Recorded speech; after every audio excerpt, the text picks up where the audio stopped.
warahmatullahi wabarakatuh. Pemirsa yang budiman, di Ramadan tahun 1447 Hijriah, podcast Madrasah Sanawiyah Negeri 2 Trenggalek Channel menghadirkan program browser obrolan seputar Ramadan. Di tayangan perdana ini, kami menghadirkan narasumber Ustadz Mukarji. Beliau salah satu murabbi MTS Negeri 2 Trenggalek. Assalamualaikum Ustadz. Waalaikumsalam warahmatullahi wabarakatuh. Bagaimana kabar Ustadz? Alhamdulillah, berkat doa seluruh bapak dan ibu guru dan segenap warga Madrasah Sanawiyah, Allah masih memberikan karunia rahmat, nikmat serta hidayahnya sehingga dalam kondisi sehat walafiat. Mudah-mudahan sebaliknya kepada Bapak Makin ya. Iya. Oke, mudah-mudahan juga Ihsan Makin. Oh iya, Ihsan Makin. Terima kasih Pak Makin yang telah nimbali saya untuk berbincang-bincang dengan panjenengan. Tentunya kita akan membahas sekitar Ramadan yang kita jalani di tahun 1447 Hijriah di 2226. Begini Ustadz, kami sambil menunggu berbuka puasa, tim browser kami menghadirkan Ustadz bertujuan ingin dibinau untuk mendapatkan pencerahan tentang seputar Ramadan. Untuk mengawali ini, apa yang mendasari diperintahkannya untuk berpuasa Ramadan, Ustaz?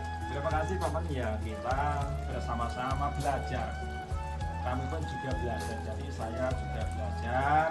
Kita belajar bersama, rembuk bersama, mudah-mudahan bisa meningkatkan iman dan takwa kita kepada Allah Subhanahu wa Ta'ala. Insya Allah yang mendasari perintah untuk puasa Ramadan itu di dalam Al-Quran difirmankan oleh Allah, a'udzubillahi minasyaitonirrajim, ya ayyuhalladzina amanu kutiba alaikumusiyam kama kutiba alal ladzina min qablikum la'allakum tattaqun. Al-ayat. Insyaallah ayat ini adalah ayat yang masyhur. Insyaallah semua mungkin sesuai kita hafal juga. Namun demikian tidak ada jeleknya apabila kita untuk kita ulas. Mudah-mudahan ini nanti memberikan manfaat untuk kita semuanya. Bahwasanya Ramadan itu diwajibkan oleh Allah, diseru kepada orang-orang yang beriman. Ya ayyuhalladzina amanu kutiba, diwajibkan alaikum, atas kamu, terhadap kamu. Apa yang diwajibkan oleh Allah adalah puasa. Puasa yang kita jalankan ini sebagaimana yang sudah Allah perintahkan kepada umat sebelum kita. Yang membedakan apa Pak Manggil? Yang membedakan kalau umat-umat sebelum kita, Rasul sebelum Nabi Muhammad, bahwasannya diperintahkannya puasa itu tidak seperti puasa yang kita jalankan selama 1 bulan.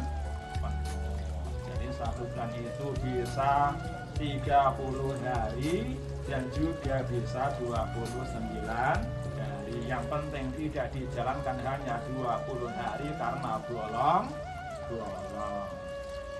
Kalau yang diperintahkan itu khusus orang-orang yang beriman, jadi tidak semua manusia diutus atau diperintah untuk berpuasa. Sebetulnya apa tujuan puasa itu? Nah, di ayat tadi jelas, la'allakum tattaqun, ya, adalah membentuk jiwa yang muttaqin. Benar yang penjenengan sampaikan bahwasanya puasa itu tidak seluruh umat manusia, dipilih oleh Allah yang beriman saja. Nah, oleh karena itu puasa itu harus terpenuhinya syarat-syarat. Siapakah orang yang diwajibkan untuk berpuasa?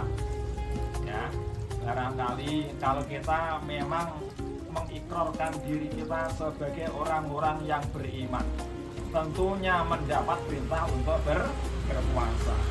Nah, orang yang wajib berpuasa itu tentunya satu adalah orang Islam. Non Muslim, orang yang di luar Islam tidak diwajibkan untuk berpuasa.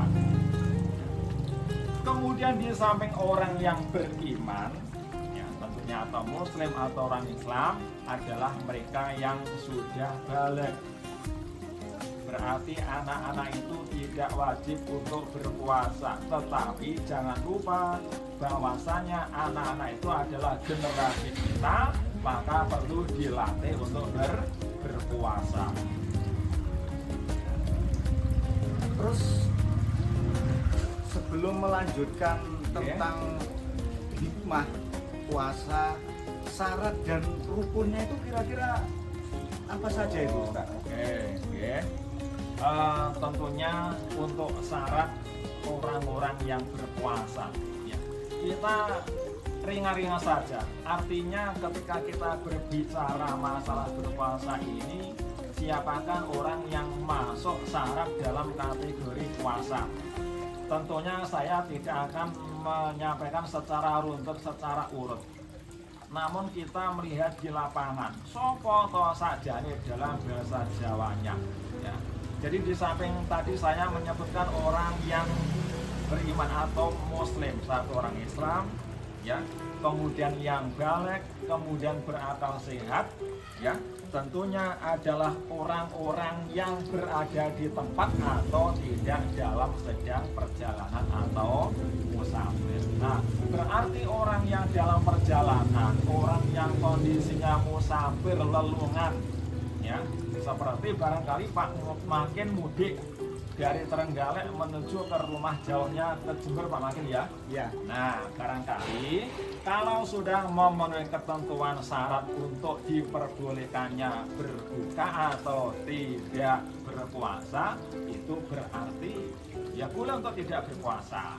Seperti itu, Pak Makin. Puasa itu selain menahan lapar, menahan haus, apa saja yang harus kita tahan? Nah, benar Pak Mandi, ya.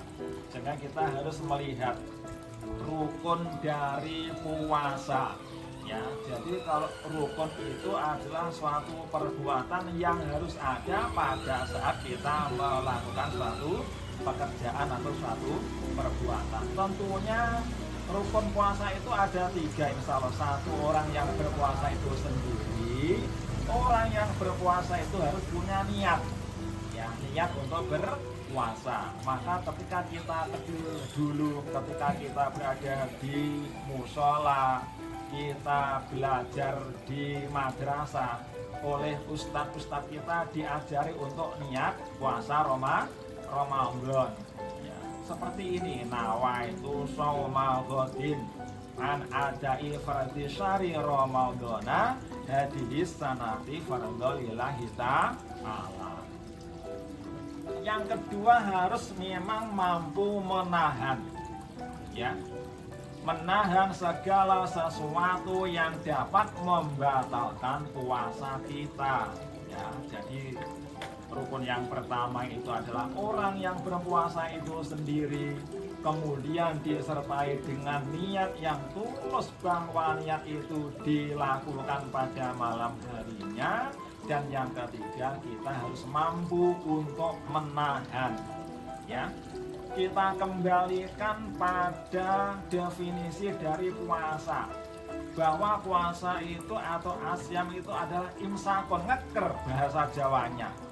Ngeker itu adalah menahan segala sesuatu yang dapat membatalkan puasa, mulai dari terbitnya fajar sampai terbenamnya matahari. Insya Allah ketika kita mampu untuk menahan segala sesuatu yang dapat membatalkan puasa, secara syar'i puasa kita itu sudah sah. Maaf Ustaz, Yeah. puasa tadi kan ada syarat, Iya. ada rukun, Yeah. terus ada tujuan. Ya. syaratnya juga sudah jelas, rukunnya juga sudah jelas. Ya. Apakah ada di samping syarat rukun kira-kira kegunaan puasa itu apa untuk orang-orang yang beriman itu, Gus? Nah, untuk orang-orang yang beriman, apakah puasa itu memberi manfaat untuk diri kita? Nah, tentunya dari sisi kesehatan, ya, dari sisi kesehatan, bahwasanya puasa itu juga akan membentuk karakter diri kita itu menjadi sehat. Rasulullah Shallallahu Alaihi Wasallam bersabda, "Sumu tasihu." Kalau kamu pengen sehat, berpuasalah. Itu salah satu di antaranya. Jadi dengan berpuasa itu justru tidak akan menjadikan badan kita itu menjadi sakit.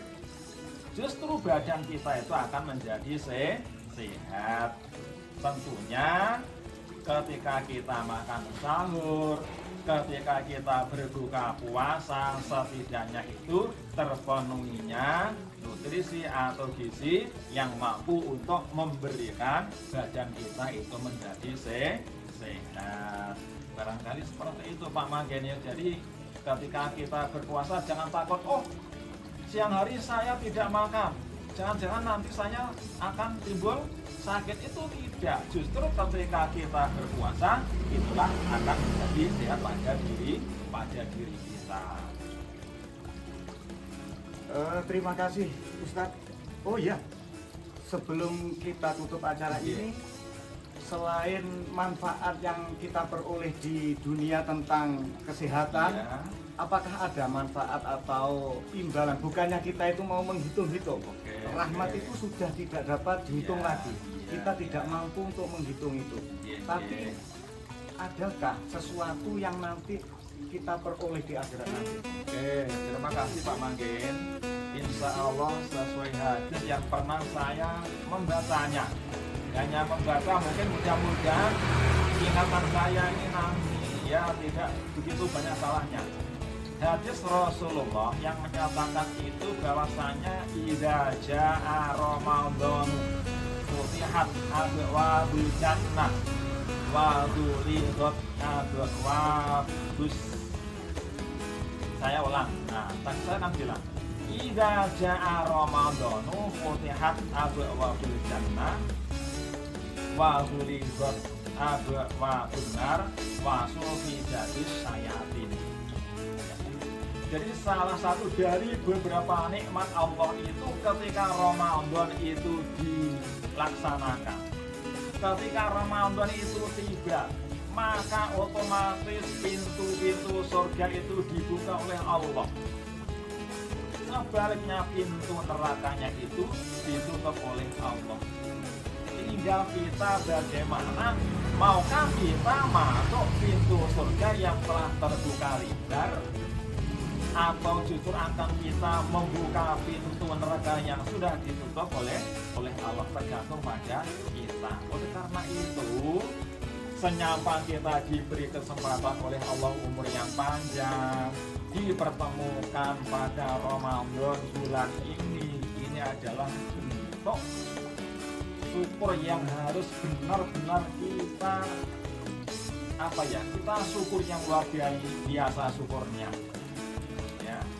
Karena dalam puasa itu banyak beberapa fadilah, keutamaan yang dapat kita peroleh dari Allah yang nantinya tentunya akan diberikan kepada kita besok hari. Terima kasih Ustaz atas pencerahannya. Semoga Ustaz tetap sehat dan dapat melaksanakan puasa sampai di hari raya nanti. Terima kasih atas kebersamaan kita yang sedikit banyak membahas ilmu. Mudah-mudahan Allah memberikan kepada kita hidayahnya, petunjuknya, sehingga mudah-mudahan kita mampu untuk menyelesaikan puasa kita 1 bulan penuh. Alhamdulillahirabbil alamin. Pemirsa, demikian jumpa kita di acara perdana tayangan browser kami. Semoga kita dapat berjumpa jumpa lagi di tayangan yang berikutnya bersama Ustadz atau Ustadzah dari Madrasah Sanawiyah Negeri Trenggalek. Akhirnya, wassalamualaikum warahmatullahi wabarakatuh.